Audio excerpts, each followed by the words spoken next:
Hello everyone, this is CS संगीत Kedia from संगीत Kedia academy.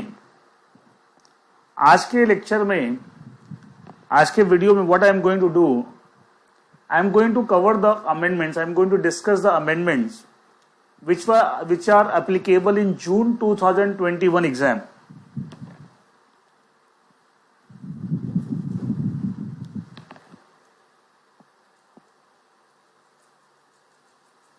Amendments applicable for June 2021 exam. Now amendments for which papers? I am going to cover the amendments in the today's video. Amendments applicable for June 2021 exam for two papers. One, securities laws and capital market, SLCM.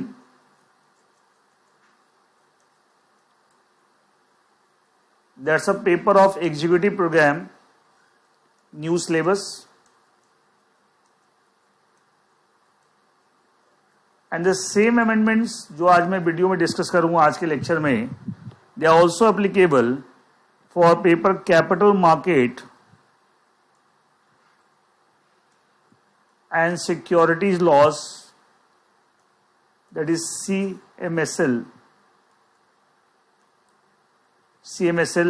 again executive program but old syllabus. तो आप जानते हैं ये दोनों paper similar हैं, एक old syllabus में, एक न्यू सिलेबस में है। न्यू सिलेबस में पेपर का नाम SLCM है, security laws and capital market SLCM, executive programme new syllabus. And old syllabus में सिमिलर पेपर जो capital market and security laws, executive programme old syllabus. तो दोनों पेपर के अमेंडमेंट सेम है, कुछ similar kind of topics are covered in both the papers. तो दोनों के, तो मैं टॉपिक का नाम बताऊंगा, हाँ मैं चैप्टर नंबर पेज नंबर नहीं बताऊंगा लेक्चर के अंदर। क्यों? क्योंकि सेम चैप्टर इस पेपर के अंदर हो सकता है चैप्टर नंबर 10 हो और वही चैप्टर इस पेपर के अंदर चैप्टर नंबर 5 हो मेरी बुक के अंदर। तो मैं will not tell the chapter number, लेकिन जो नोट्स मिलेंगे इसके नोट्स इसके हिसाब से मिलेंगे, अमेंडमेंट के नोट इसके अलग, उसमें मैंने दोनों के अलग अलग, लेकिन लेक्चर में एक कॉमन आपको रिकॉर्ड कर रहा हूँ, वो अमेंडमेंट्स आर सेम। तो इसलिए मैं लेक्चर के अंदर मैं चैप्टर नंबर नहीं बोलूंगा, चैप्टर का नाम बताऊंगा कि ये चैप्टर का नाम है। एंड चैप्टर नंबर दोनों पेपर में अलग अलग होंगे, चैप्टर सेम है, कंटेंट सेम है, ठीक है। और मैं पेज नंबर, लेकिन आपको जो अमेंडमेंट के नोट्स मिलेंगे वो दोनों के स्पेस, इसके अलग मिलेंगे, इसके अलग मिलेंगे, मतलब उसके हिसाब से चैप्टर नंबर, पेज नंबर सब कुछ दिया हो, जिसको कि आपको पता लग जाए किस चैप्टर में किस पेज पे जाए क्या अमेंडमेंट है। तो मैं मेन अमेंडमेंट डिस्कस करूँ आज के वीडियो में। एंड किसके लिए? For these two paper, SLCM executive programme new syllabus, CMSL executive programme old syllabus.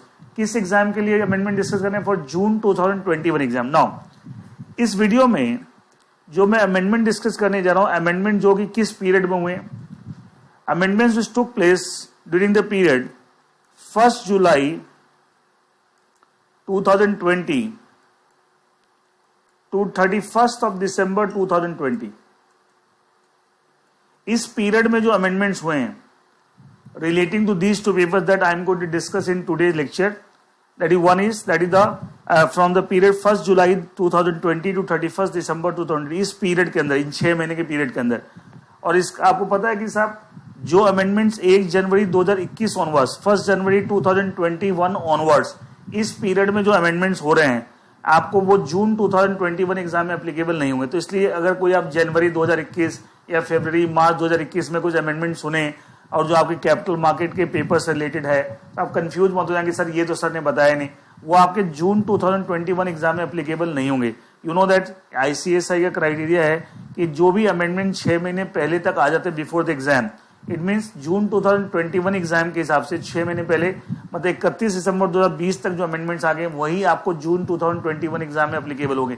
इस डेट के बाद जो अमेंडमेंट्स आ रहे हैं वो जून 2021 एग्जाम में एप्लीकेबल नहीं होंगे। इसलिए उनके बारे में अगर सुने, कहीं पता चले, कंफ्यूज मत होना, बिकॉज वो आपके जून 2021 एग्जाम में एप्लीकेबल नहीं होंगे। इसलिए मैं वहीं तक अमेंडमेंट कवर कर रहा हूं जो आपके जून 2021 एग्जाम में एप्लीकेबल हो। एक तो ये बात। ये दूसरी बात, जब मैं इस पीरियड के अमेंडमेंट डिस्कस कर रहा हूं for these two papers applicable for June 2021 exam, इसका मैं एक एजम्पशन लेके चल रहा हूं। I am taking this assumption, इस डेट से पहले के आपके पास already amended notes, amended lecture है आपके ऑलरेडी, मतलब अमेंडमेंट के इससे पहले, अगर आपके नहीं है इससे पहले 1 जुलाई 2020 से पहले के अमेंडमेंट के नोट्स नहीं है और लेक्चर नहीं है, तो ये हमारी वेबसाइट पे ऑलरेडी अवेलेबल है। हमारी website that is the www.sangeetKDIacademy.com। इस वेबसाइट पे www.sangeetKDIacademy.com, इस वेबसाइट के आप होम पेज पे जाएंगे तो होम पेज पे ही आपको नजर आएगा सब एग्जीक्यूटिव प्रोग्राम, प्रोफेशनल प्रोग्राम, उसके नीचे लगा व्यू अमेंडमेंट क्लास, तो उसको क्लिक करोगे तो सारे अमेंडमेंट आपको नजर आ जाएंगे सब सब्जेक्ट वाइज। ठीक है, एग्जीक्यूटिव प्रोग्राम के नीचे एग्जीक्यूटिव के नीचे जाएंगे, प्रोफेशनल में प्रोफेशनल नजर आएंगे। अच्छा, इसमें जब जाएंगे तो इसके अंदर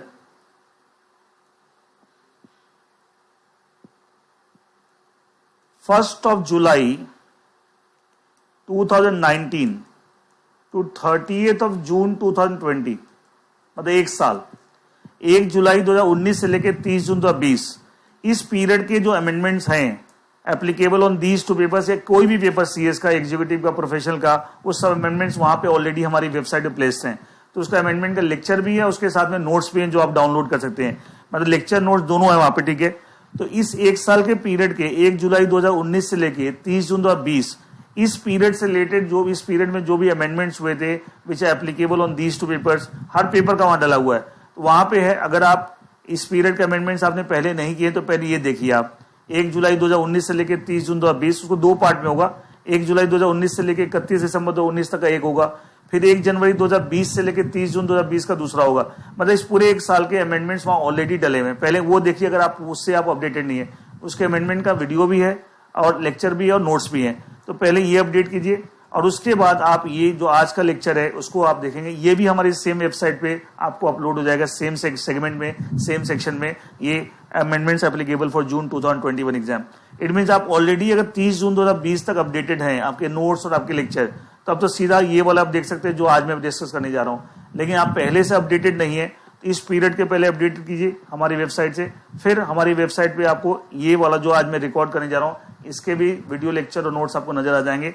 लेकिन पहले वाली चीज को अपडेट कीजिए अगर आप पहले से अपडेटेड नहीं है, देन करंट वाला एंड 1 जुलाई 2020 से लेकर 31 दिसंबर 2020 उस पीरियड के जो अमेंडमेंट्स हैं applicable on these two papers, SLCM new syllabus, CMSL old syllabus, both executive programme, ये आप उसके बाद पढ़ेंगे एंड जो आज मैं लेक्चर में डिस्कस करने जा रहा हूँ। Is that okay? तो मैंने थोड़ा सा बैकग्राउंड बता दिया क्या मैं डिस्कस करने जा रहा हूँ, क्या चीजें किसके लिए एप्लीकेबल है, ये सब चीजें समझना, क्योंकि पहले क्या होता है बच्चा सुन ले अमेंडमेंट किसके लिए रेलेवेंट है, किसके लिए, ये बात भी पता होनी चाहिए, इसलिए मैं सारी चीजें पहले डिस्कस करता हूँ। Now I start the amendments. अच्छा, जो अमेंडमेंट्स SLCM के पेपर में सेम अमेंडमेंट SMCL से CMSL सॉरी सेम है, खाली फर्क क्या है कि चैप्टर का नाम अलग हो सकता है, सॉरी चैप्टर का नंबर अलग हो सकता है, पेज नंबर, वो आपके नोट्स दोनों के अलग अलग होंगे, उसके अंदर page, chapter number, page number सब डला होगा, वहां से पता लग जाए। सबसे पहले मैं अमेंडमेंट डिस्कस करने जा रहा हूं इन the topic issue of securities dash SEBI ICDR regulation 2018। ये जो टॉपिक है, इस टॉपिक में कुछ अमेंडमेंट्स हैं that I am going to discuss. अच्छा, इसके अंदर जितने भी अमेंडमेंट्स हैं बाय एंड लार्ज सारे के सारे अमेंडमेंट्स हैं that is in the context of rights issue bye and large. एक लास्ट में अमेंडमेंट बताऊंगा फास्ट ट्रैक इश्यूज रिलेटेड है, इसका मतलब पब्लिक इश्यूज रिलेटेड जो प्रोविजंस के अंदर है उसमें कोई अमेंडमेंट नहीं है, या और भी कोई टॉपिक, जो भी amendment related to right issue. अच्छा, राइट इशू रिलेटेड क्या अमेंडमेंट है पहले मैं समझा दूं क्या क्या अमेंडमेंट्स है वन बाय वन। एक तो जब आप ये चैप्टर स्टार्ट करते हैं इश्यू ऑफ सिक्योरिटी, उसमें स्टार्टिंग में ही एकदम स्टार्टिंग फर्स्ट पेज पे, इस चैप्टर के फर्स्ट पेज नंबर 1 पे, मतलब इस चैप्टर का जो पहला पेज है उसमें आपको एक topic applicability of SEBI ICDR regulation 2018 कि साहब ये सेबी ICDR रेगुलेशन किस किस पे अप्लाई होता है ना, पब्लिक इशू अप्लाई होता है, राइट इशू पे, बोनस इशू पे आया ना उसमें। तो उसमें राइट इशू वाला जो पॉइंट आता है उसमें लिखा हुआ है कि राइट इशू अप्लाई होता है अगर if the issue size is 10 crore और मोर, ये लिखा हुआ ना, अगर इशू साइज 10 करोड़ या उससे ज्यादा है, मतलब अगर लिस्टेड कंपनी राइट इशू ला रही है लेकिन इशू साइज 10 करोड़ से कम है तो सेबी ICDR रेगुलेशन के प्रोविजन नहीं लगेंगे। लेकिन उसमें यह था कि आपको अपना लेटर ऑफर बना के सेबी को फाइल करना है, जस्ट इंटीमेशन देनी है, बाकी आपको सेबी ICDR रेगुलेशन के प्रोविजन नहीं फॉलो करने अगर आपका इशू साइज 10 करोड़ से कम है। लेकिन 10 करोड़ या उससे ज्यादा है तो फिर आप सेबी आईसीडीआर रेगुलेशन के प्रोविजन अप्लाई होंगे। एंड ये आपको हमने वहां पे अपने ये स्टार्टिंग में भी देखा एप्लीकेबिलिटी ऑफ दिस लॉ, और बाद में जब राइट इशू स्पेशली डिस्कस किया हुआ वहां भी आपको दिया हुआ स्टार्टिंग में राइट इशू के अंदर। तो सब जगह जब 10 करोड़ लिखा हुआ उसकी जगह 50 करोड़ कर लीजिएगा, ये लिमिट चेंज हो गई है। हर जगह 10 करोड़ की जगह क्या कर लेना, 50 crore. It means SEBI ICDR regulation 2018 इनके प्रोविजन एक लिस्टेड कंपनी अगर राइट इशू लाती है कब लगेंगे, if the issue size 50 crore more. But अगर इशू साइज 50 करोड़ से कम है, लेस देन 50 करोड़, पहले लिखते लेस देन 10 करोड़, अब उसके लेस देन 50 करोड़, तो उस केस में आपको अपना लेटर ऑफर बना के खाली सेबी को फाइल करना फॉर इंटीमेशन पर्पस। अदरवाइज और कोई प्रोविजन फॉलो करने की जरूरत नहीं है ऑफ सेबी। तो जहां तक 10 करोड़ था उसकी जगह क्या हो जाए 50 करोड़। इसका इफेक्ट एक तो शुरू के टॉपिक में आ जाएगा, applicability of SEBI ICDR regulation, first page of this chapter. उसके बाद जहां राइट इशू टॉपिक स्टार्ट होता है, राइट इशू टॉपिक जहां स्टार्ट होता है वह इंट्रोडक्शन के अंदर आपको सेकंड पैराग्राफ के अंदर 2 जगह 10 करोड़ टर्म यूज हुआ है, उसके 50 करोड़ हो जाएगा। 2 जगह इसलिए कि इशू साइज 50 करोड़ मोर है, पहले 10 करोड़ मोर है 50 करोड़ मोर तो लगेगा। अगर 10 करोड़ से कम है, अब होगा 50 करोड़ से कम है, तो उस केस में तो 2 जगह 10 करोड़ आ गया, उसके दोनों से 50 करोड़ हो जाएगा। 50 करोड़ से कम है तो ऐसा ये लॉ नहीं लगेगा, लेकिन आपको अपने लेटर ऑफर बना के सेबी को फाइल करना है फॉर इन्फॉर्मेशन ऑफ सेबी। तो इसका मतलब starting page, first page of the chapter, वहां भी आपको ये चेंज आएगा, applicability of SEBI ICDR regulation. और जहां राइट इशू टॉपिक स्टार्ट हो रहा है वहां भी इंट्रोडक्शन में दे रखा है, अगर इशू साइज 10 करोड़ मोर तो उसकी जगह 50 करोड़ मोर, और लेस देन 50 करोड़ है ये लॉ नहीं लगेगा। लेकिन आपको एक चीज करना है, आपको you have to file the letter offer with the SEBI, you have to file the letter offer with the SEBI. Next, right issue topic के अंदर ही आपको एक टॉपिक, सेकंड इंट्रोडक्शन का एक टॉपिक रेफरेंस डेट, उसमें भी रेफरेंस डेट रेगुलेशन 60, उसके अंदर भी टर्म 10 करोड़ आया, 10 करोड़ की जगह क्या करना है 50 करोड़। मतलब जहां जहां 10 करोड़ मोर की बात कर रहे हैं या लेस देन 10 करोड़, हर जगह 10 की जगह 50, 10 करोड़ की जगह 50 करोड़ हो जाएगा, क्योंकि अब ये लॉ की एप्लीकेबिलिटी 50 करोड़ मोर पे है राइट इशू केस में, लेकिन लेस देन 50 करोड़ है, एज सच ये लॉ नहीं लगेगा। तो ओनली थिंग इज दैट आपको लेटर ऑफर बना के सेबी को फाइल करना है। सेम प्रोविजन जैसे पहले थे, बस लिमिट 10 की जगह 50 हो गई, 10 करोड़ की जगह 50 करोड़ हो गई। नाउ इसके अलावा राइट इशू, जो भी चेंजेस बता रहा हूं सब राइट इशू रिलेटेड है। राइट इशू में एक टॉपिक आपको आता है appointment of lead manager, other intermediate and compliance officer.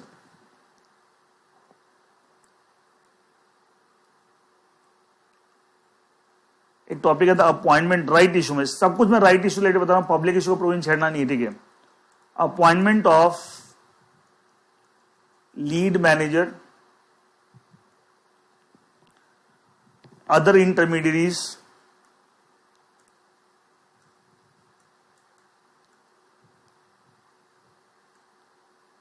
And compliance officer, ये एक हेडिंग है एंड इसका रेगुलेशन नंबर 69 है राइट इशू टॉपिक के अंदर,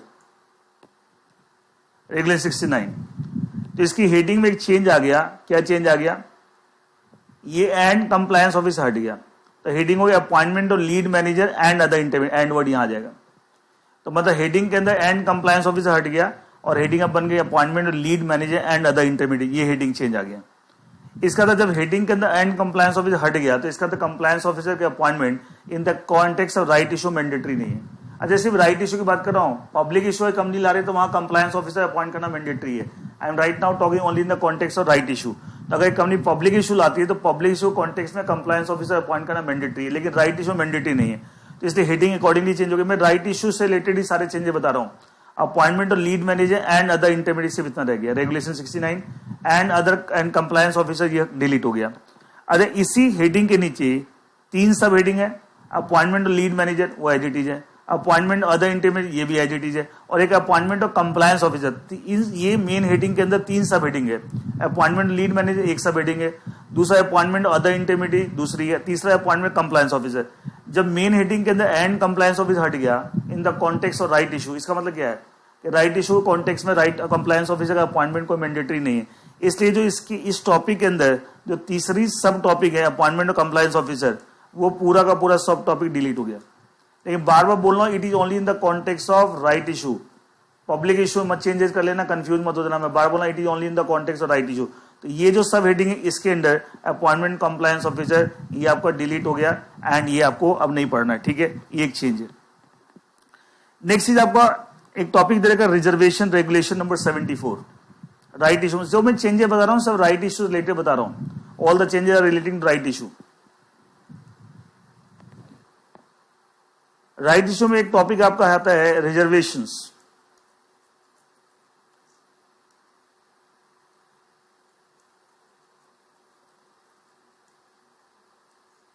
रेगुलेशन 74।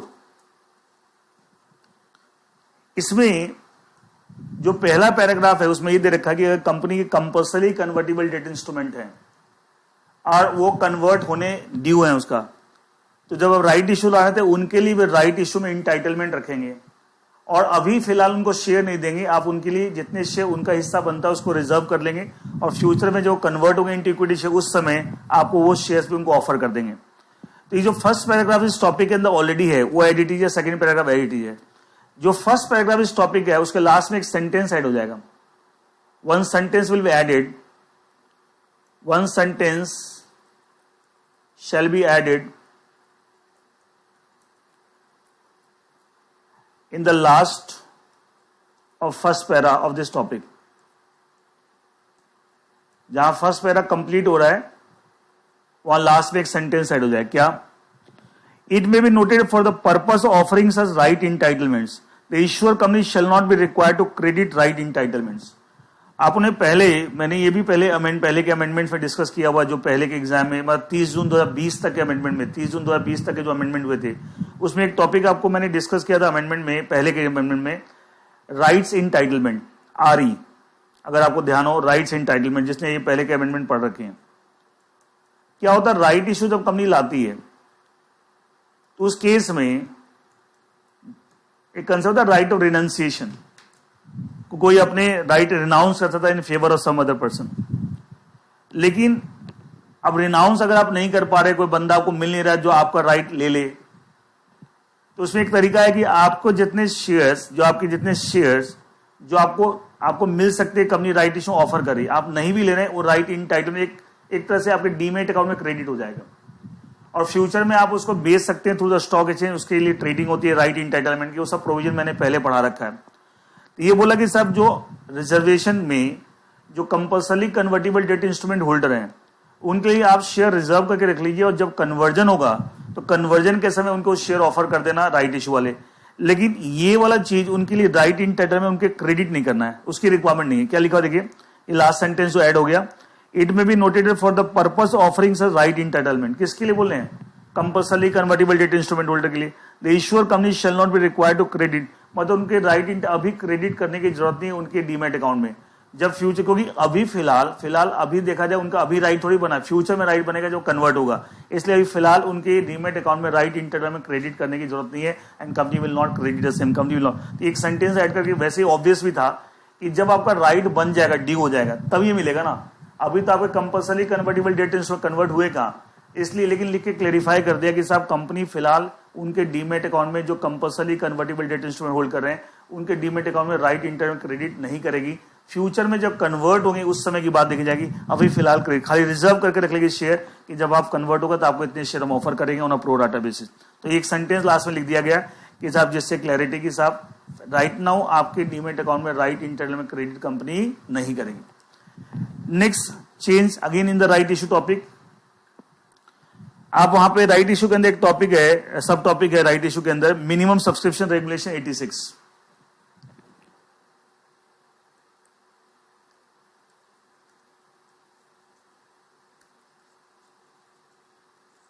इस टॉपिक के अंदर एक सब टॉपिक है मिनिमम सब्सक्रिप्शन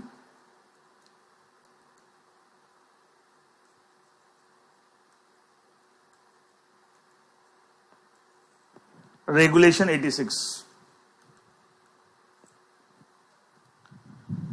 रेगुलेशन 86 में दो पैराग्राफ दे रखे हैं। पहले पैराग्राफ में दे रखा कि साहब मिनिमम जो subscription 90% of the offer through offer document वो सब दे रखा है। अच्छा, उसके बाद एक पैराग्राफ हो रहा है। तो फर्स्ट पैराग्राफ के बाद और सेकंड पैराग्राफ से पहले मतलब बीच में एक पैराग्राफ ऐड होगा after the first para and before the second para, मतलब अब टोटल 3 पैरा हो जाएंगे। पहले 2 थे, अब फर्स्ट के बाद एक नया पैरा ऐड हो जाएगा, वो सेकंड हो जाएगा, जो पहले से सेकंड था वो थर्ड हो जाएगा। उसमें क्या है देखिए, मैं पढ़ता हूं क्या लिखा हुआ है। पहले पैराग्राफ में लिखा हुआ कि साहब ऑफर थ्रू ऑफर डॉक्यूमेंट जितना है उसका कम से कम 90% इज द मिनिमम सब्सक्रिप्शन, उतना कंपनी को जरूर मिलना चाहिए राइट इशू में, तभी राइट इशू सक्सेसफुल होगा। अच्छा, second paragraph, it may be noted that, जो ये अमेंडमेंट से ऐड हुआ है, minimum subscription criteria shall not be applicable to an issuer, मतलब एक कंपनी के ऊपर, इश्यूअर के ऊपर मिनिमम सब्सक्रिप्शन क्राइटेरिया जो है वो अप्लाई नहीं हुआ इफ, दो कंडीशन, एक, if the object of the issue involves financing other than financing of capital expenditure for a project. इसका मतलब क्या है, मान ली एक कंपनी है एक्स लिमिटेड, ये राइट्स इशू ला रही है, राइट्स इशू के थ्रू जो आप फंड रेज कर रहे हैं for the purpose of doing, मतलब फंड्स रेज इसलिए करें फॉर फाइनेंसिंग समथिंग, लेकिन फाइनेंसिंग किसी चीज का हो, लेकिन किसी प्रोजेक्ट की फाइनेंसिंग नहीं होनी चाहिए। अगर किसी प्रोजेक्ट की फाइनेंसिंग के लिए फंड रेज कर रहे हैं, कैपिटल एक्सपेंडिचर के लिए प्रोजेक्ट फाइनेंसिंग फंड्स रेज कर रहे हैं बाय राइट इशू, तब तो मिनिमम सब्सक्रिप्शन क्राइटेरिया लगेगा। लेकिन किसी और, जैसे वर्किंग कैपिटल की फाइनेंसिंग के लिए अगर आप फंड रेज करें थ्रू राइट इशू, तो उस केस में मिनिमम सब्सक्रिप्शन क्राइटेरिया अप्लाई नहीं होगा। It may be noted that minimum subscription criteria shall not be applicable to an issuer if the object of the issue involves financing, मतलब issue का, right issue का जो object है, purpose, हम किस लिए फंड रेज कर रहे हैं, फाइनेंसिंग, किसी चीज के लिए हमें फाइनेंस चाहिए, लेकिन किस फाइनेंस को छोड़ के other then financing of capital expenditure for a project, वो अगर है फिर मिनिमम सब्सक्रिप्शन क्राइटेरिया लगे। एंड सेकंड कंडीशन और, अच्छा, कंपनी जब राइट इशू में ऑफर देगी, अपने सारे शोल्डर को ऑफर देगी on a pro rata basis, तो कंपनी के सबसे बड़े शोल्डर तो प्रमोटर्स हैं, क्या उनको भी ऑफर जाएगा? तो बोला प्रमोटर्स को जो ऑफर आया, being the biggest shoulder company, वो अपने ऑफर को पूरा का पूरा एक्सेप्ट करेंगे, मतलब अपने ऑफर जो इतने शेयर उनको ऑफर किए वो जरूर लेंगे, मतलब वो रिनाउंस किसी और के फेवर में नहीं करेंगे।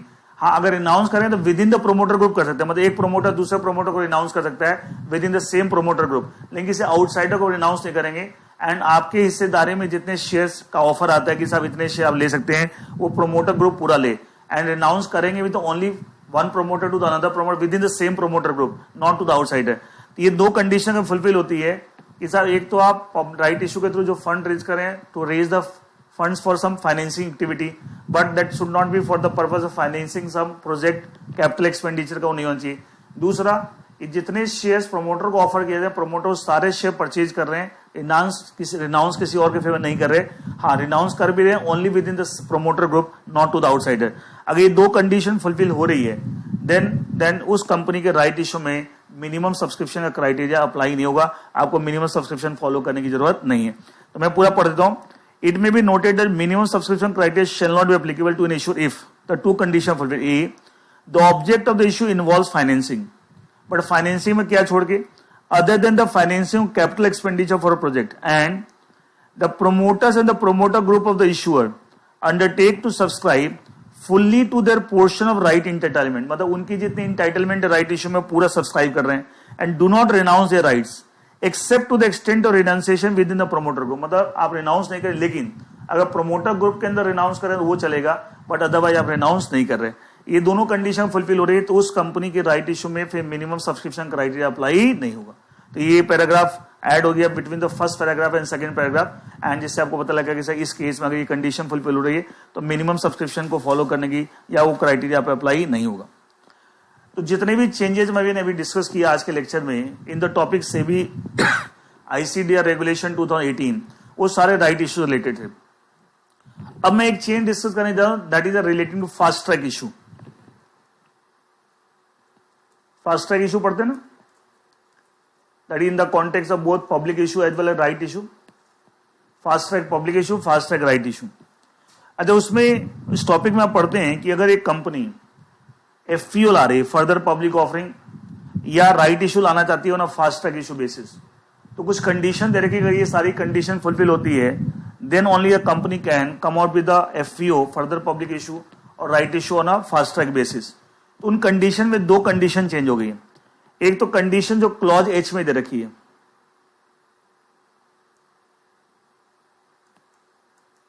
क्लॉज एच में जो कंडीशन है, तो नया क्लॉज एच पूरा हो गया, मतलब पूरा वाला पुराना क्लॉज एच हटके न्यू क्लॉज एच मैंने डाल दिया। उसके नोट में समझाया तो क्या चीज है। और दूसरा आपका जो क्लॉज एल है, पहले वाला वो हट गया, उसकी जगह न्यू क्लॉज एल आ गया। तो दो कंडीशन क्लॉज एच और क्लॉज एल में वो नहीं आ गई है। क्लॉज एच में पहले कंडीशन थी कि सब कंपनी के प्रमोटर्स, कंपनी के अगेंस्ट, कंपनी के होल टाइम डायरेक्टर्स के अगेंस्ट कोई प्रोसिक्यूशन पेंडिंग नहीं होनी चाहिए, तभी वो फास्ट ट्रैक इशू लाने के लिए एलिजिबल है। अब इन्होंने उसकी जगह क्या कर दिया है, जो पहले था उसकी जगह क्या कर दिया, एच जो नया आ गया मैं पढ़ रहा हूं, no so cause notice excluding the proceeding for imposition of penalty, मतलब अगर कोई प्रोसीडिंग स्टार्ट हो रखी है और जिसमें सिर्फ पेनल्टी इंपोज, फाइन इंपोज करने की बात हो रही है, उसको छोड़ दीजिए. Have been issued by the SEBI and pending against the company और इस प्रमोटर्स और whole time directors as on the reference date. इसका मतलब पहले ये था कि साहब किसी भी तरह का सेबी का नोटिस हो रखा है, इवन चेक सिर्फ फाइन के लिए, तब भी आप डिस्क्वालीफाई हो जाते हैं फ्रॉम फास्ट ट्रैक इशू, मतलब आप फास्ट ट्रैक इशू लाने के एलिजिबल नहीं होते. लेकिन अब इन्होंने क्या कर दिया कि कोई भी show cause notice issue company के अगेंस्ट, कंपनी के प्रमोटर, होल टाइम डायरेक्टर्स के अगेंस्ट पेंडिंग नहीं होना चाहिए as on the reference date. लेकिन excluding the proceedings for imposition penalty, अगर सिर्फ पेनल्टी इंपोज करने के लिए कोई नोटिस वगैरह इशू हो रखा है, वो पेंडिंग प्रोसीडिंग, तो उससे कोई फर्क नहीं पड़ेगा एंड उससे आप डिस्क्वालीफाई नहीं होंगे for the fast track issue. मतलब उस केस में अब ये बोला अगर सेबी ने कंपनी के अगेंस्ट, इशूअर कंपनी के अगेंस्ट, प्रमोटर्स के अगेंस्ट या होल टाइम डायरेक्टर के अगेंस्ट सिर्फ आपको पेनल्टी इंपोज करने की प्रोसीडिंग इनिशिएट कर रखी है, तो उस केस में आपको अपने ऑफर डॉक्यूमेंट में डिस्क्लोज करना पड़ेगा कि साहब कंपनी सेबी ने क्या, मतलब आप एलिजिबल हैं. अगर सिर्फ पेनल्टी इंपोज करने की प्रोसीडिंग पेंडिंग है तो आप एलिजिबल, लेकिन आपको अपने ऑफर डॉक्यूमेंट डिस्क्लोज करना पड़ेगा क्या प्रोसीडिंग सेबी ने इनिशिएट कर रखी है, उसका क्या एडवर्स इंपैक्ट कंपनी पे, इश्यूअर पे पड़ सकता है. ये सारी चीजें आपको अपने डॉक्यूमेंट में डिस्क्लोज करना पड़ेगा in the bus A, otherwise अब एलिजिबल है. तो कह सकते हैं कंडीशन डाइल्यूट हो गई पहले से. पहले क्या था साहब, किसी भी तरह का नोटिस, इवन पेनल्टी खाली इंपोज, तब भी आप डिस्क्वालीफाई हो जाते हैं to come out with your right issue, public issue by fast track method. लेकिन अब आप अगर आप और कोई तरह का प्रोसिक्यूशन पेंडिंग है तब आप एलिजिबल नहीं है. लेकिन सिर्फ पेनल्टी लगाने का, फाइन लगाने का प्रोसिक्यूशन है तो उस केस में आप डिस्क्वालीफाइड नहीं, आप पब्लिक फास्ट ट्रैक मेथड से आप इशू ला सकते हैं. लेकिन अगर आप सिर्फ पेनल्टी वाली बात है, फाइन वाली बात है, तो वो डिस्क्लोज करना पड़ेगा अपने डॉक्यूमेंट में, ऑफर डॉक्यूमेंट में, किस तरह का प्रोसिक्यूशन नोटिस पेंडिंग है, उसका क्या एडवर्स इंपैक्ट कंपनी के ऊपर, इश्यूअर के ऊपर पड़ सकता है, ये सब बात डिस्क्लोज करनी है. बट डिस्क्लोज करना है, बट अदरवाइज आप एलिजिबल हैं to come out with your issue on a fast track method. लेकिन पहले एलिजिबल इस केस में भी नहीं थे, तो कह सकते हैं ये कंडीशन पहले से डायल्यूट हो गए. दूसरा, क्लॉज एल में जो कंडीशन थी वो क्या थी कि साहब अगर ऑडिटर ने कंपनी के अकाउंट्स पे कुछ एडवर्स रिमार्क दे रखा था, तो उसमें था ना कि साहब मैक्सिमम 5% तक हो सकता है डिफरेंस, जो ऑडिटर ने बताया कि क्या होना चाहिए और जो आपने दिखाया वो 5% ज्यादा डिफरेंस नहीं आना चाहिए. 5% ज्यादा का डिफरेंस आ रहा है तो आप डिस्क्वालीफाइड है to come out with your issue by fast track method. अब इन्होंने इस कंडीशन को भी डायल्यूट कर दिया है, मतलब क्लॉज एच में जो कंडीशन थी वो भी डायल्यूट मैंने समझा दिया. क्लॉज एल में अब ये बोल रहा है ऑडिटर ने जो ऑडिट क्वालिफिकेशन दे रखी है आपको, वो सिर्फ आपने क्या करना, उसके हिसाब से फाइनेंशियल स्टेटमेंट को रीस्टेट करके, रीस्टेटेड फाइनेंशियल स्टेटमेंट आपको अपने ऑफर डॉक्यूमेंट में डिस्क्लोज करना है. मतलब कि पहले था 5% का डिफरेंस नहीं आना चाहिए. अगर डिफरेंस 5% ज्यादा आ रहा है जो ऑडिटर बता रहा है और जो आपने दिखा रखा है, तो फिर आप डिस्क्वालीफाइड. अब वो नहीं है. ये बोला ऑडिटर ने जो भी रिजर्वेशन क्वालिफिकेशन दे रखे अपने ऑडिट रिपोर्ट में in respect of those financial statement which are being disclosed in the offer document, उसके हिसाब से, ऑडिटर की क्वालिफिकेशन के हिसाब से आप फाइनेंशियल स्टेटमेंट को रीस्टेट कीजिए, नए तरीके से बनाइए और वो डिस्क्लोज कीजिए इन द ऑफर डॉक्यूमेंट. और अगर ऑडिटर ने जो क्वालिफिकेशन दे रखी है उसका फाइनेंशियल इंपैक्ट एसर्टेन करना पॉसिबल नहीं है, तो खाली ये बता दीजिए अपने ऑफर डॉक्यूमेंट में, इस हिसाब से ऑडिटर ने ये और क्वालिफिकेशन दी, एडवर्स रिमार्क दिया है, बट इसका कोई फाइनेंशियल इंपैक्ट नहीं, इसका कोई फाइनेंशियल इंपैक्ट नहीं है. देखिए मैं पढ़ देता हूं जो नया क्लॉज एल है ये क्या है. For audit qualification if any in respect of any of the financial year for which the accounts are disclosed in the later offer, the issuer shall provide a restated financial statement adjusting for the impact of audit qualification. मतलब आप नए तरीके से financial statement बनाएंगे incorporating the qualification given by the auditor, उसको वो disclose करेंगे in the offer document.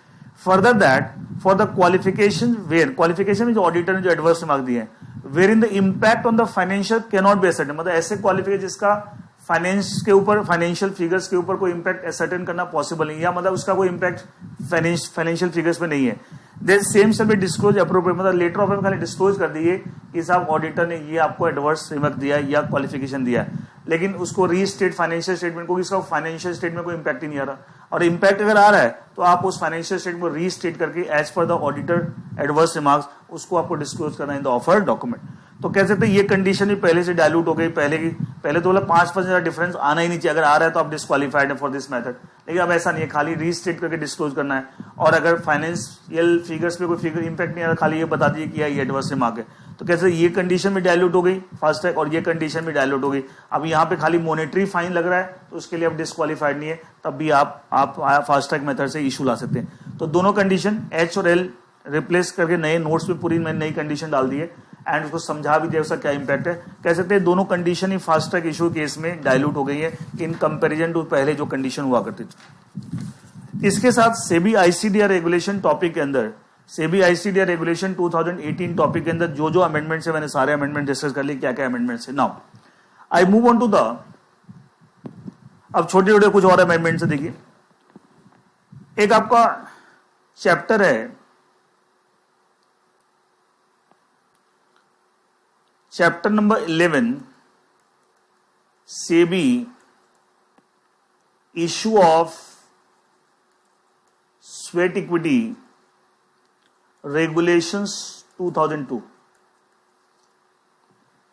अच्छा, जो एसएलसीएम पेपर है, security laws and capital market new syllabus का पेपर, उसमें ये चैप्टर 11, लेकिन जो चेंज मैं बताने जा रहा हूं सेम चेंज ओल्ड सिलेबस में, जो सीएमएसएल पेपर ओल्ड सिलेबस का, उसमें चैप्टर 4 है, chapter number 4 capital market इंटरमीडिएरीज।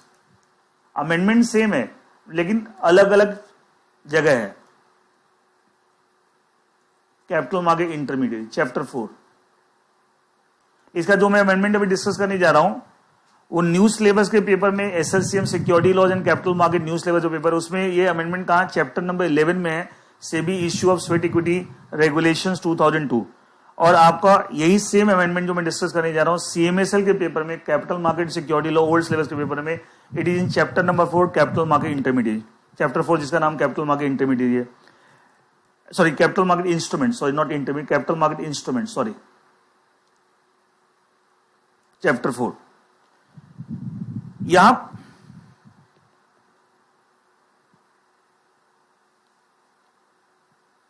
Just a minute, hold on.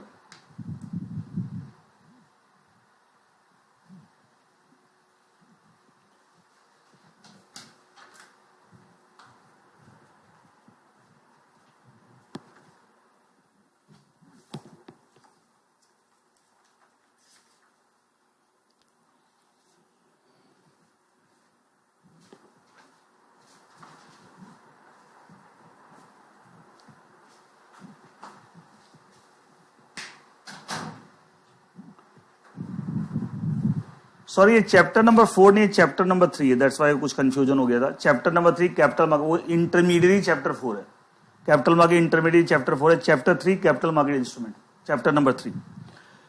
देखिए अमेंडमेंट इन द टॉपिक है जो आपके स्वेट इक्विटी शेयर्स हैं, उसमें जो कंडीशन दे रखी है, कंपनी एक्ट के जो प्रोविजंस हैं, क्या क्या प्रोविजंस कंपनी कंप्लाई करके आपको स्वेट इक्विटी शेयर इशू कर सकती है, उसमें चेंज क्या है, जो कंडीशन नंबर, जो पॉइंट नंबर 4 है, conditions for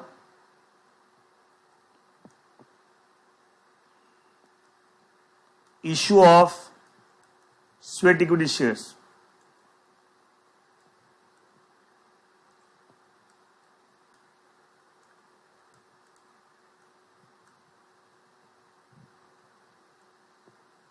condition for issue of sweat equity shares, जो कंपनी एक्ट के सेक्शन 54 जहां पर डिस्कस किया हुआ है, उसमें जो कंडीशन नंबर 4 है, जो कंडीशन नंबर 4 है उसमें एक छोटा सा चेंज है, पूरा कंडीशन सेम है। जैसे पहले क्या लिखा था, company shall not issue sweat equity shares for more than 15% of existing paid up equity share capital in a year और the shares of the issue value of ₹5 crore whichever higher. ये whichever higher पहले लिखा हुआ नहीं था, meaning वही था, मैंने लेक्चर में पहले भी विच एवर हायर बताया था, लेकिन यहां मैंने अब लिख दिया विच एवर, क्लैरिटी प्रोवाइड कर दिया। Subject to a maximum 25% of paid up equity share capital at any time. However, startup company may issue sweat equity share not exceeding 50% of paid up share capital up to, पहले 5 years था, अब हो गया up to 10 years। इधर change सिर्फ ये condition number 4 में कि जो स्टार्टअप कंपनी को अलाउड था कि वो अपनी कैपिटल का 50% तक स्वेट इक्विटी शेयर इशू कर सकते थे, अब for 5 years from the date of incorporation, तो अब 5 years की जगह 10 years हो गया है। मतलब जो फैसिलिटी पहले 5 साल तक थी स्टार्टअप कंपनी को, अब उसकी जगह 10 years हो गई। यही चेंज है, 5 years की जगह क्या 10 years हो गया। इन the topic sweat equity shares, condition for issue sweat equity share, उसमें 4th कंडीशन जो थी, और उसमें लास्ट में एक sweat equity shares startup company के लिए कंडीशन में थोड़ा चेंज था कि सब 5 साल तक आपको अलाउड था कि आप अपनी कैपिटल का 50% तक स्वेट इक्विटी शेयर इशू कर सकते हैं। अब वो 5 साल की जगह 10 साल हो गया, और बीच में मैंने whichever higher term use कर दिया, वो पहले भी मीनिंग वही था लेकिन लिखा हुआ नहीं था, उसको लिख के क्लैरिफाई कर दिया। तो मेन जो चेंज है 5 ईयर्स की जगह क्या हो गया 10 ईयर्स तक स्टार्टअप कंपनी अपनी कैपिटल का 50% तक आपको स्वेट इक्विटी शेयर इशू कर सकती है। ये एक छोटा सा चेंज है in this topic, condition for issue of sweat equity share. Is that clear? Next change देखिए,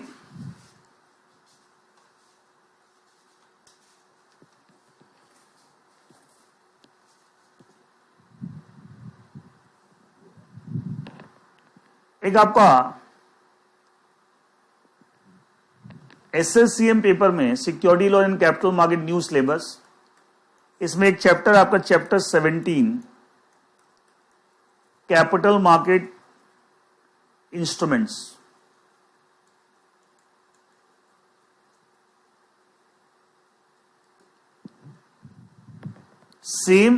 Similar kind of chapter in the old syllabus, CMSL capital market security law old syllabus paper, वो chapter 3 है and इसका भी नाम capital market instruments है।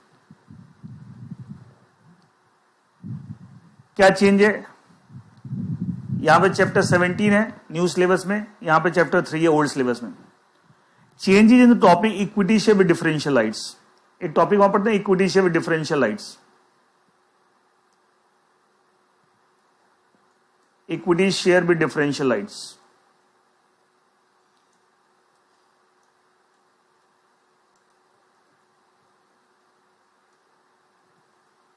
इस topic के अंदर 2 चेंजेज हैं। एक जिसमें पढ़ते हैं ना, एक कंपनी में issue the equity share with differential right but subject to satisfaction of certain condition, उसमें पहली चेंज क्या है देखिए, जो कंडीशन जो पॉइंट नंबर 2 में जो कंडीशन थी, पॉइंट नंबर 2 कंडीशन जो थी वो ओमिट हो गई। वो कंडीशन थी company has a track record of distributable profits for last 3 years, मतलब पिछले 3 साल से कंपनी का ट्रैक रिकॉर्ड होना चाहिए of distributable profits.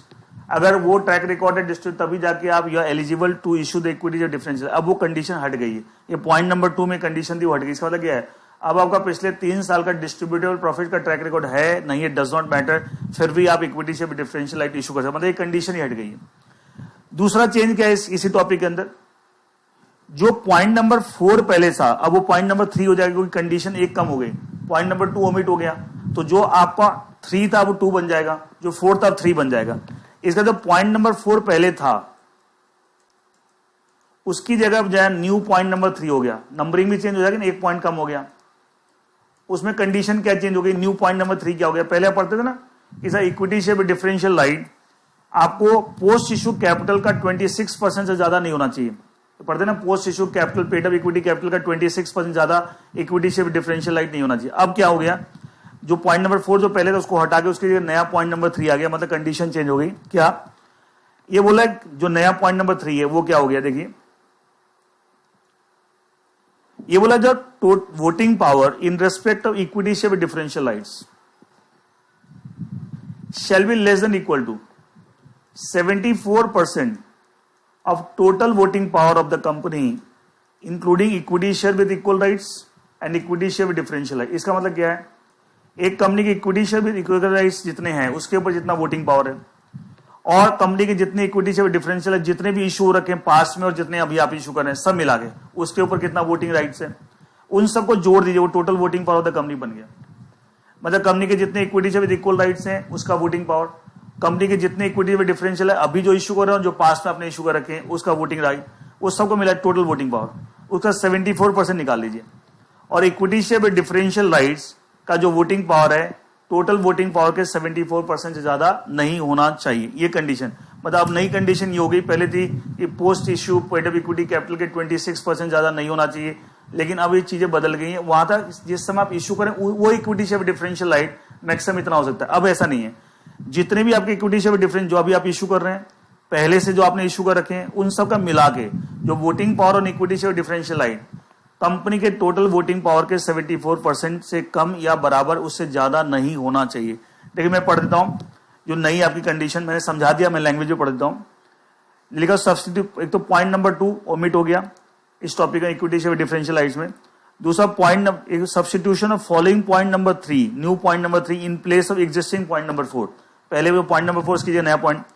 The voting power in respect of shares with differential rights of the company shall not exceed 74% of total voting power including voting power in respect equity share with differential issued at any point of time. मतलब क्या खाली अभी की बात नहीं कर रहे हैं, जितने इक्विटी शेयर डिफरेंशियल राइट पहले आपने इशू कर रखे हैं, जो अभी आप इशू कर रहे हैं, सब मिला के उसका जो वोटिंग पावर है कंपनी के टोटल वोटिंग पावर के 74% से ज्यादा नहीं होना चाहिए. पहले क्या था, जिस वो इशू कर रहे हैं खाली वो वाले equity share differential right post issue paid up equity capital के 26% ज्यादा नहीं होना चाहिए.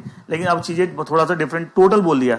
अभी जो इशू कर रहे हैं, पहले जो इशू कर रखे हैं जितनी बार, उन सब का मिला के वोटिंग पावर कंपनी के टोटल वोटिंग पावर के 74% से ज्यादा नहीं होना चाहिए. तो ये कंडीशन चेंज हो गई. लैंग्वेज भी दे रखी है आपके अमेंडमेंट के नोट्स में और मैंने समझा भी दिया.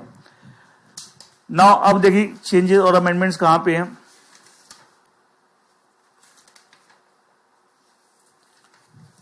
अब एक छोटे मोटे अमेंडमेंट्स हैं in the topic insider trading.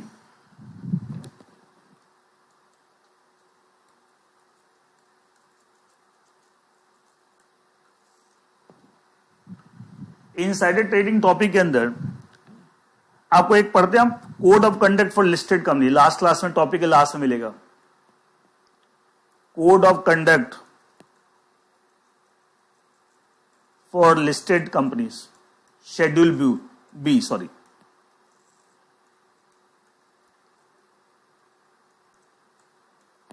Schedule B में जो पॉइंट दे रखे हैं क्या है कोड ऑफ कंडक्ट, उसमें पॉइंट नंबर 11 और पॉइंट नंबर 12 में चेंज है. मैंने पूरे पॉइंट्स रिप्रोड्यूस कर दिए हैं, लेकिन चेंज क्या मैं बता देता हूं. मैंने पूरे पॉइंट्स रिप्रोड्यूस कर दिए हैं अमेंडमेंट के नोट्स में, जिसे आप पूरा पॉइंट हटा के नया डाल लेना, ठीक है. लेकिन वे एक्चुअली मैं बता दूं क्या चेंज है. इसके पॉइंट नंबर 11 में ऑलमोस्ट पॉइंट पूरा का पूरा सेम है. उसमें था, देखिए मैं पूरा पॉइंट 11 पढ़ देता हूं जो नया है, मतलब जो चेंज के साथ है. Without prejudice to the power of the SEBI under the act, मतलब SEBI act 1992, the code of conduct has stipulate the sanction and disciplinary action including wage freeze, suspension, recovery etcetera. अच्छा, यहां recovery के साथ एक word था clawback. Clawback का मतलब जो अनड्यू बेनिफिट किसी ने कमाया by violating the code of conduct, company उससे रिकवर कर सकती है. क्लॉबैक वर्ड हटा दिया उन्होंने, खाली एक वर्ड हटा दिया क्लॉबैक, मतलब पूरी लैंग्वेज सेम है. दैट में be impose by the listed company for the contravention of the code of conduct, सब कुछ सेम है. लास्ट में इसका एक तो क्लॉबैक वर्ड हट गया, ये डिलीट हो गया. और लास्ट में इस पॉइंट के में एक सेंटेंस ऐड हो गया, the amount so collected hereby shall be remitted to SEBI for credit to IPF. ये सेंटेंस पहले नहीं था इसी पॉइंट के अंदर.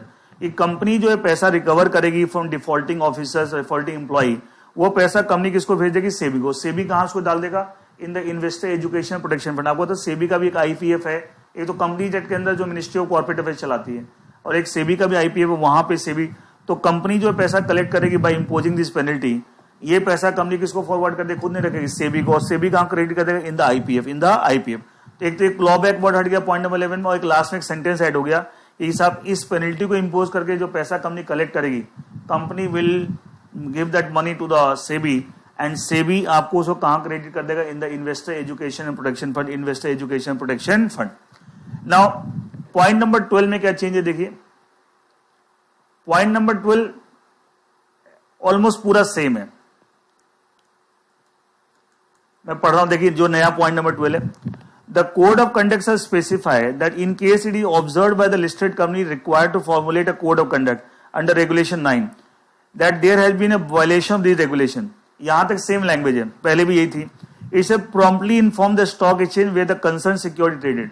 अच्छा, पहले वो इन्फॉर्म सेबी करती थी, मतलब पहले के प्रोविजन के हिसाब से अगर कंपनी को पता लगता है कि सब कोड ऑफ कंडक्ट का वायलेशन हो रहा है, तो उसकी इन्फॉर्मेशन वो सेबी को देती थी, सेबी उस पर करेक्टिव मेजर्स लेता था. अब सेबी के बजाय आप किसको इन्फॉर्मेशन उन स्टॉक एक्सचेंज को देंगे जहां पे आपकी सिक्योरिटी लिस्टेड है, जहां की. इसका तो चेंज क्या यहाँ पे आ गया, इस सेबी को इन्फॉर्मेशन देने के बजाय in case of any violation, ये हट गया. इसकी जगह किसको इन्फॉर्मेशन देनी है, स्टॉक एक्सचेंज. कौन से स्टॉक एक्सचेंज, जहां पे वो सिक्योरिटी लिस्टेड है जिसके रिस्पेक्ट में वायलेशन हुआ है, ठीक है. ये चेंज है. In place of SEBI the company will inform the stock exchange in case there is any violation of the code of conduct. तो ये चेंजेस हैं पॉइंट नंबर 11 लेकिन बहुत माइनर चेंजेस है. वो क्या मैंने आपको बता दिया. अच्छा, same kind of changes schedule C में भी है. शेड्यूल बी के code of conduct for listed company, वैसे ही इनसाइडर ट्रेडिंग टॉपिक के अंदर जो आप पढ़ते हैं code of conduct for intermediaries and persons who are in the fiduciary relationship with the company and all that, वो सब पढ़ते हैं शेड्यूल सी। उसमें भी सेम तरह के चेंजेज हैं, बस वहां पॉइंट नंबर 10 में वो चेंज है, जो वहां पॉइंट नंबर 11 है, यहां पॉइंट नंबर 10 है।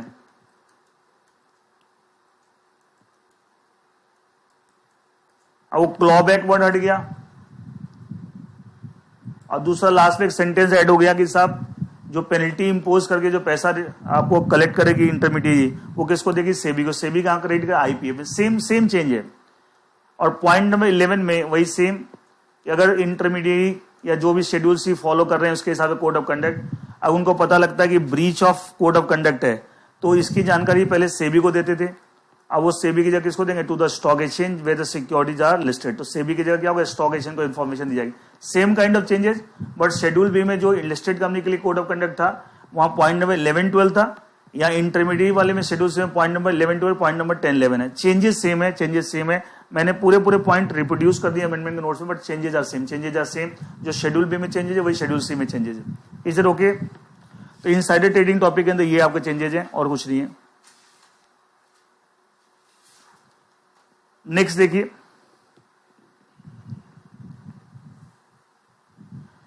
एक टॉपिक आपका chapter number 15 SEBI ombudsman regulations 2003। ये एसएससीएम पेपर में है, new syllabus, security law capital market new syllabus. जो चेंज मैं बताने जा रहा हूं वो similar change, same change in the old syllabus paper कहां पे है? It in chapter number 19, that is investor protection.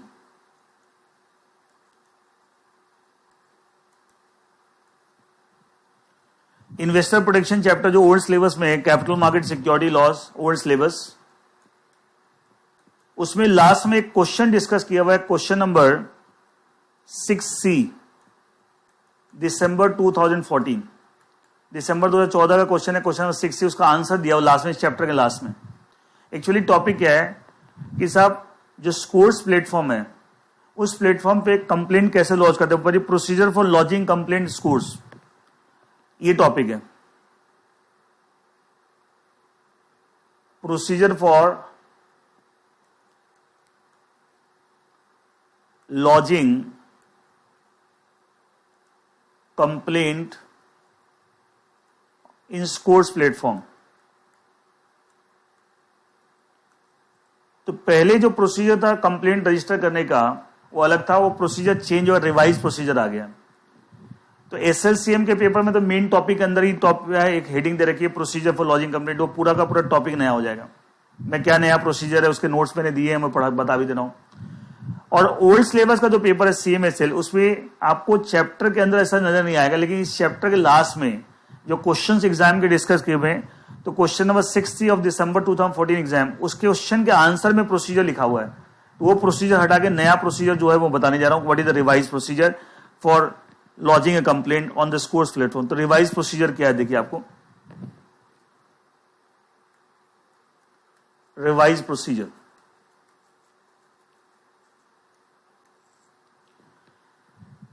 जिस कोर्स प्लेटफॉर्म पे इन्वेस्टर अपनी कंप्लेंट को लॉन्च करा सकता है for settlement, for redressal of grievances and all that.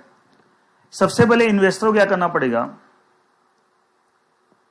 मैं procedure discuss, revise procedure discuss कर रहा हूं। स्कोर्स प्लेटफॉर्म पे जाना है, that is the www.scores.gov.in, and वहां पे जाके सबसे पहले आपको अपने आप को रजिस्टर कराना है। सेल्फ मतलब कंप्लेनेंट की रजिस्ट्रेशन होगी, रजिस्ट्रेशन ऑफ द कंप्लेनेंट। उसमें आपको अपनी पर्सनल डिटेल, आपका नाम, address, phone number, email ID, आपका आधार नंबर, वो सब डिटेल देनी है, pan number, all that. And जब अपनी आप कंप्लेनेंट अपनी पर्सनल डिटेल देके उस रजिस्ट्रेशन करा लेगा, तो आपकी ईमेल आईडी, आपने जो मेल आईडी प्रोवाइड की और आपके मोबाइल पे एसएमएस के थ्रू एक लॉगिन आईडी आ जाएगा और पासवर्ड आ जाएगा। अब इस लॉगिन आईडी पासवर्ड जो आपका खुद का क्रिएट हो गया, मतलब ये कंप्लेनेंट की डिटेल्स आपने फाइल करके अपना लॉगिन आईडी पासवर्ड क्रिएट कर लिया, उसका इस्तेमाल करके मतलब एक अकाउंट बन गया। जैसे बहुत सिंपल सी बात, आज के दिन बोलते हैं ना कि हर बंदा किसी वेबसाइट पर जाए कुछ करता है। जैसे आप रेलवे की टिकट भी बनवाते हैं तो पहले रेलवे की वेबसाइट पर आपको अपना अकाउंट क्रिएट करना पड़ता है, उसमें अपनी पर्सनल डिटेल देनी पड़ती है, उस अकाउंट में जाके आप टिकट बनवाते हैं। जैसे एमसीए की वेबसाइट पर जाकर मिनिस्ट्री को कोई हम फॉर्म फाइल करना, ऑनलाइन फाइलिंग, तो उसके लिए पहले आपका अकाउंट क्रिएट होता है, आपकी पर्सनल डिटेल, उस अकाउंट के जैसे पता लगता है ना कि साहब इस बंदे ने आपको ये फॉर्म फाइल किया है या इस बंदे ने रेलवे की टिकट बनवाई है। तो वैसे ही कि कंप्लेनेंट अपनी पहले पर्सनल डिटेल फाइल करेगा इसके ऊपर और अपने आप को रजिस्टर कराएगा, तो उससे आपकी एक आईडी जनरेट हो जाएगी और एक पासवर्ड। अब उस आईडी और पासवर्ड का इस्तेमाल करके complaint register. Next step is register the complaint. Register the complaint by using that login ID and password. इसका इस्तेमाल करके आप कंप्लेंट रजिस्टर कीजिए। अब आप कंप्लेंट के रजिस्ट्रेशन की क्या कंप्लेंट है, क्या नेचर है, क्या रेमेडी आप चाहते हैं, ऑल दैट, ठीक है। अच्छा, सबसे पहले जब कंप्लेंट आप रजिस्टर कराएंगे तो सबसे पहले कंप्लेंट डायरेक्टली एड्रेस, जहां सेबी को एड्रेस नहीं हो रही, कंप्लेंट पहले डायरेक्टली कंपनी को या इंटरमीडियरी जिसके अगेंस्ट कंप्लेंट है। जब कोई पब्लिक इशू में आप मर्चेंट बैंक का कंप्लेंट करना चाहते हैं, पब्लिक इशू रिलेटेड कोई इशू है, या कंपनी डायरेक्टली उसको। और कंपनी अगर with in 30 days of filing the complaint, अगर आपकी कंप्लेंट को रिड्रेस कर देती है, आपको सोल्यूशन दे, बात खत्म। लेकिन अगर मान ली 30 डेज में, मान ली 30 डेज के अंदर या तो आपने पहले कंप्लेंट रजिस्टर की और डायरेक्टली कंपनी को एड्रेस किया इंटरमीडिएट कि आप मुझे सोल्यूशन दे दो, लेकिन मान ली 30 डेज बीत गए और कोई रिप्लाई नहीं आया फ्रॉम द कंपनी और इंटरमीडिएट, एक, या आपको रिप्लाई उन्होंने रिजेक्ट ही कर दी, कंप्लेंट ही गलत है, या रिप्लाई नहीं आया, 30 डेज बीत गए, या उन्होंने जो रेमेडी दी है या जो ग्रीवेंसर रिड्रेस की उससे आप सेटिस्फाइड नहीं है। इससे पहले आपने कंप्लेंट रजिस्टर करी directly addressing to the company intermediate, 30 days के अंदर या तो कंप्लेंट रिजेक्ट हो गई, या कंप्लेंट के ऊपर कोई रिप्लाई नहीं आया, 30 डेज बीत गए, या रिप्लाई आएगा लेकिन उससे जो आप सेटिस्फाइड नहीं है या जो रेमेडी कंपनी प्रोवाइड करे उससे आप सेटिस्फाइड नहीं है, देन उस 30 डेज बीतने के बाद और जिस दिन आपकी कंप्लेंट आई, जो कॉज ऑफ एक्शन आई, उससे 3 साल के अंदर आप कभी भी, now you can forward the complaint, next is now you can forward the complaint to the stock exchange. इसका मतलब अब वो स्टॉक एक्सचेंज पे कंप्लेंट चली जाएगी through the scores platform itself, इसी प्लेटफॉर्म के थ्रू। इससे पहले आप कंपनी को डायरेक्टली एड्रेस किए, 30 दिन का टाइम दे रहे हैं। जैसे ही कंपनी अगर आपकी या इंटरमीडिएट आपकी प्रॉब्लम सॉल्व कर ले, आप सेटिस्फाइड है, बात खत्म होगी। लेकिन अगर वो आपको रिजेक्ट ही कर देती कंप्लेंट की, साहब ये कंप्लेंट ही गलत है, या कंप्लेंट पे कोई रिप्लाई नहीं देती, 30 डेज बीत जाता है, या रिप्लाई देती है लेकिन आप उससे सेटिस्फाइड नहीं है, इन सच केसेस आप कंप्लेंट कहां भेज सकते हैं? Through the scores platform, stock exchange को। अब स्टॉक एक्सचेंज आपकी प्रॉब्लम को सॉल्व करेगा, वो आपको रेमेडी दिलवाएगा एंड वो अपने आप देखेगा आपको क्या रेमेडी दिलवानी है, ठीक है। एंड इसके लिए स्टॉक एक्सचेंज पे अप्लाई करने के लिए आपको मैक्सिमम पीरियड कितना, 3 years from the date of arising of cause of action, जिस दिन कंप्लेंट आपकी अराई, उससे 3 साल में कभी भी कंप्लेंट कर सकते हैं नाउ। लेकिन पहले ये ऑप्शन एक्सप्लोर करना है, तो सीधा अथॉरिटी के पास क्यों जा रहे हैं? अगर 30 डेज के अंदर कंपनी ने आपकी प्रॉब्लम सॉल्व कर दी तो और आप उससे सेटिस्फाइड है, बात ही खत्म।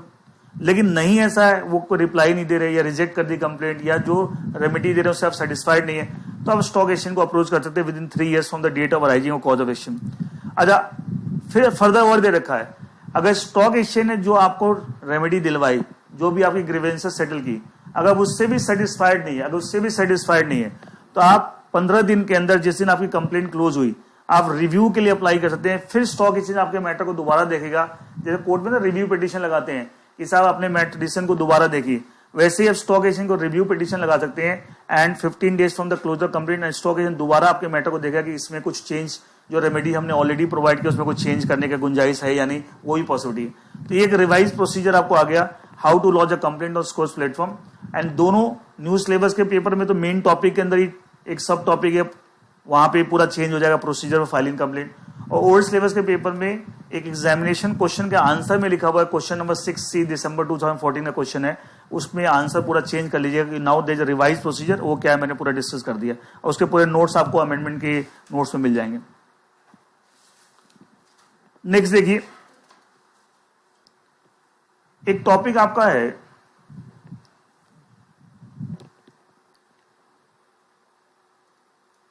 Chapter number 16, capital market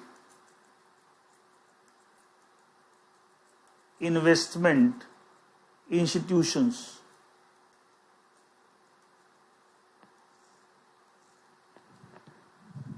this is in the SLCM paper new syllabus,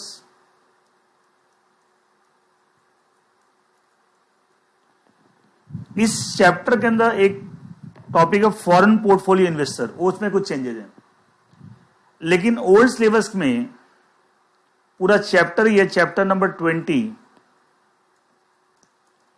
जिसका नाम है फॉरेन पोर्टफोलियो इन्वेस्टर्स। ये चैप्टर का नाम ही है ओल्ड सिलेबस में, foreign portfolio investors, FPI, that is CMSL paper old syllabus, CMSL paper old syllabus. इसका ये चैप्टर यहां चेंज है इन द ओल्ड सिलेबस चैप्टर के अंदर, और न्यू सिलेबस के अंदर SLCM पेपर जो है उसमें कैपिटल मार्केट इन्वेस्टमेंट इंस्टीट्यूशन करके चैप्टर का नाम है, चैप्टर 16, वहां पे एक टॉपिक है फॉरेन पोर्टफोलियो इन्वेस्टर, उसमें चेंज है। दो चेंजेस हैं एक्चुअली, क्या है,